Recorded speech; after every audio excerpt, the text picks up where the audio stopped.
Salut à tous, on se retrouve aujourd'hui pour parler du Paris Saint-Germain ce vendredi 17 novembre et on commence tout d'abord avec les joueurs du PSG en sélection. On va commencer avec le Coréen Kang In-lee, donc qui est vraiment sur une période excellente actuellement, que ce soit en sélection ou avec le Paris Saint-Germain, parce qu'on se souvient des derniers matchs avec le PSG, très bon, et même avec la Corée, il a joué hier, son équipe s'est imposée et il a été décisif, il a inscrit un but et une passe décisive face à Singapour lors de la victoire 5-0 de la Corée contre Singapour. C'est un match pour se qualifier pour la future Coupe du Monde. Donc voilà, Kang In-lee, les gars, ça se passe très très bien actuellement. Donc on est très content bien sûr par rapport à ses performances. On continue, il y avait aussi un Portugais qui jouait, même deux. Donc Gonzalo Ramos est titulaire avec le Portugal. C'était Liechtenstein-Portugal, c'était hier. Donc Ramos a commencé titulaire. Bon, il n'a pas marqué, victoire 2-0.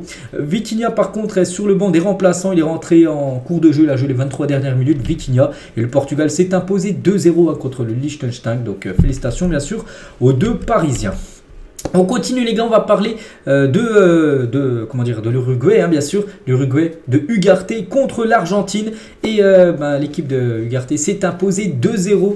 Donc félicitations bien sûr à l'Uruguay et félicitations à Ugarte qui nous a fait un gros match. Donc regardez, il a très bien esselé Léo Messi, ancien joueur du Paris Saint-Germain, donc très gros match bien sûr de la part de Manuel Ugarte. Et on va parler aussi du Brésil, le Brésil de Marquinhos, il jouait du côté de la Colombie et défaite de la sélection brésilienne de Marquinhos, une défaite 2-1 du côté de la Colombie.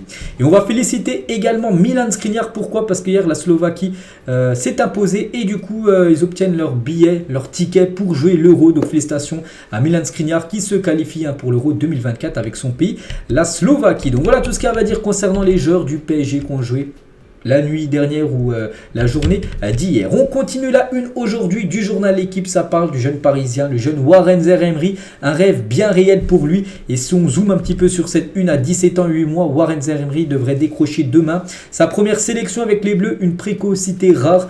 Donc demain il y a un France-Gibraltar, c'est du côté de Nice ce match. Et je pense pas qu'il sera titulaire, enfin j'en sais rien, j'ai pas vu les combos probables, mais je pense qu'il sera sur le banc, mais on le verra certainement jouer cette fin de match. Peut-être les 20-10 dernières minutes, j'en sais rien.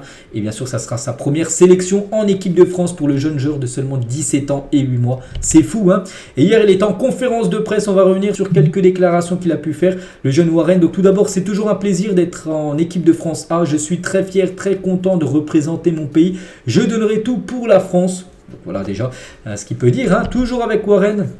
Donc c'est sûr que ça va vite, c'est vrai qu'il y a encore un an, il était avec les U19 du PSG, puis après il a monté les échelons, il est passé en équipe première, il est titulaire maintenant en équipe première, il est parti avec l'équipe de France Esport et maintenant avec l'équipe de France A. Donc c'est vrai que ça va très vite pour lui, je ne me pose pas de questions, je prends du plaisir car c'est une passion, je donne tout sur le terrain comme je le fais depuis que je suis tout petit. Je ne me pose pas de questions et je suis là pour tout donner. Voilà, donc qui donne tout, on le sait déjà du côté du PSG, il donnera tout avec l'équipe de France, on l'espère.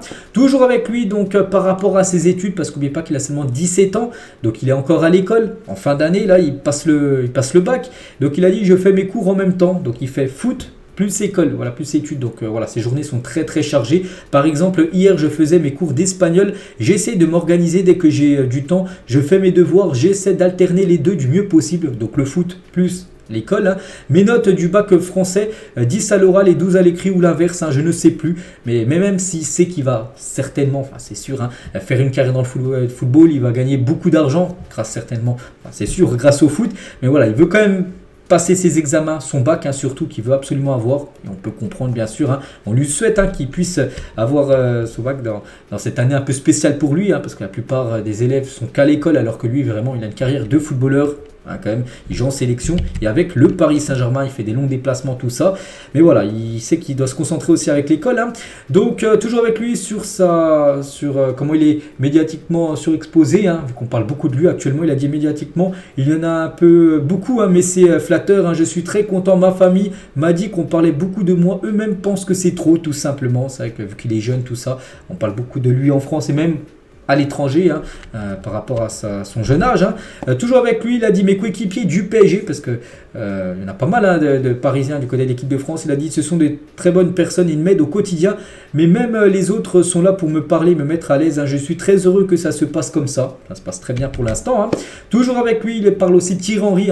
Était très content pour moi. La seule chose qu'il m'a dit avant, c'est de ne pas y être, mais surtout d'y rester en équipe de France. C'est bien d'être convoqué pour une fois, mais l'objectif c'est d'être appelé toutes les fois après pour les prochains rassemblements des Bleus. Et c'est l'objectif que je me donne au quotidien et c'est pour ça que je travaille au quotidien pour y rester tout simplement dans cette équipe de France A et rester avec les meilleurs tout simplement, ne pas redescendre en espoir. Et quelles sont vos références à vos postes en milieu de terrain? Il a dit j'essaie de m'inspirer d'un peu tout le monde, on a tous des styles différents, j'essaie de le faire de beaucoup de joueurs, ils sont là à me donner des petits détails et conseils qui peuvent faire la différence. Donc voilà, et toujours avec lui. Donc le bac, la médaille d'or au JO ou l'Euro.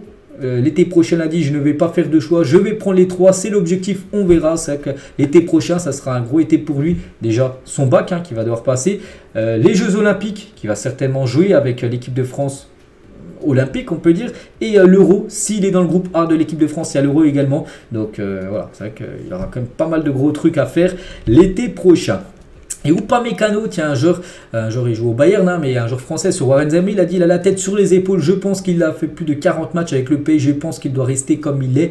Je lui ai demandé à table hier soir comment il faisait pour aller à l'école dans la journée, il a déjà les pieds sur terre et la tête sur les épaules, c'est un très bon mec, je pense qu'il aura une grosse carrière, on espère aussi, il est très bien parti pour faire une grosse carrière, le jeune Warren. Donc voilà ce qu'il y a à dire sur lui, tiens, quelques photos lors de l'entraînement hier de l'équipe de France avec Warren, on peut voir aussi, tiens, Lucas Hernandez sur cette photo, autre joueur bien évidemment du Paris Saint-Germain ou par exemple Kylian Mbappé lors de l'entraînement hier.